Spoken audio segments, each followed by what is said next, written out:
एका व्यापाऱ्याला बाजारात एक भव्य उंट विकत घ्यायचा होता आणि एक उंट निवडल्यानंतर त्या उंटाची किंमत ठरवण्यासाठी उंट विक्रेता व व्यापारी यांच्यात बोलणी सुरू झाली.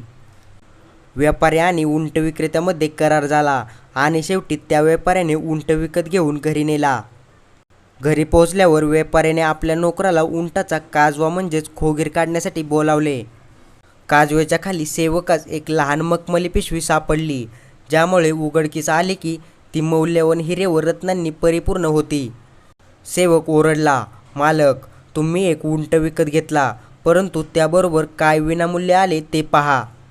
व्यापारी देखील आश्चर्यचकित झाला. त्याने आपल्या नोकराच्या हातात हिरे पाहिले. ते सूर्यप्रकाशामध्ये आणखी चमकत होते. व्यापारी म्हणाला, मी उंट खरेदी केला आहे, हिरे नव्हे. मी ते त्वरित परत करावे. नोकर मनात विचार करत होता की माझा मालक किती मूर्ख आहे. तो म्हणाला, मालक, काय फरक पडतो हे कुणालाही कळणार नाही.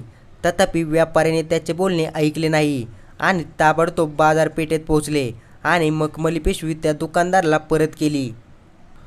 उंट विक्रेता खूप खुश झाला आणि म्हणाला, मी विसरलो होतो की मी माझे मौल्यवान हिरे काजव्याखाली लपवले होते. आता आपण बक्षीस म्हणून कोणताही एक हिरा निवडा. व्यापारी म्हणाला, मी उंटासाठी योग्य किंमत दिली आहे, म्हणून मला कोणत्याही भेटवस्तू आणि बक्षिसाची आवश्यकता नाही. जितका व्यापारी नकार देत होता तितकाच उंट विकणारा आग्रह धरत होता. शेवटी व्यापारी हसला आणि म्हणाला, खरं तर मी थैली परत आणण्याचा निर्णय घेतला तेव्हा मी 2 मौल्यवान हिरे आधीच माझ्याकडे ठेवले होते. या कबुली जबाबानंतर उंट विक्रेता खूपच चिडला आणि त्याने थैली रिकामी केली आणि त्यातील हिरे मोजले. पण जेव्हा त्याला लक्षात आले की त्याचे सर्व हिरे जसेच तसे आहेत आणि एकही हिरा कमी झालेला नाही, तेव्हा तो म्हणाला, हे माझे सर्व हिरे आहेत, तर मग तुम्ही ठेवलेले 2 सर्वात मौल्यवान हिरे कोणते?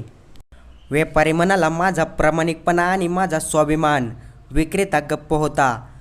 तर मित्रांनो, यापैकी 2 हिरे आपल्याकडे आहेत की नाही हे शोधण्यासाठी आपण स्वतःमध्ये पाहावे. तर मित्रांनो, या कथेमधून आपल्याला शिकायला मिळते की ज्याच्याकडे स्वाभिमान आणि प्रामाणिकपणा हे 2 हिरे आहेत तो जगातील सर्वात श्रीमंत व्यक्ती आहे. आय होप मित्रांनो, मला या कथेच्या माध्यमातून जे काही सांगायचे होते ते तुम्हाला समजले असेल. तर मित्रांनो, व्हिडिओ कसा वाटला, काय वाटला, कॉमेंट्समध्ये जरूर सांगा. आणि अशाच आपल्या मराठी भाषेतून नवनवीन प्रेरणादायी कथा पाहण्यासाठी आपल्या इझी मोटिवेशन स्टोरी या यूट्यूब चॅनलला सबस्क्राईब करा आणि नवनवीन व्हिडिओची नोटिफिकेशन सर्वात आधी येण्यासाठी बेल आयकॉन प्रेस करा. तर चला भेटूया पुढच्या एका नवीन भन्नाट अशा व्हिडिओमध्ये. तोपर्यंत धन्यवाद.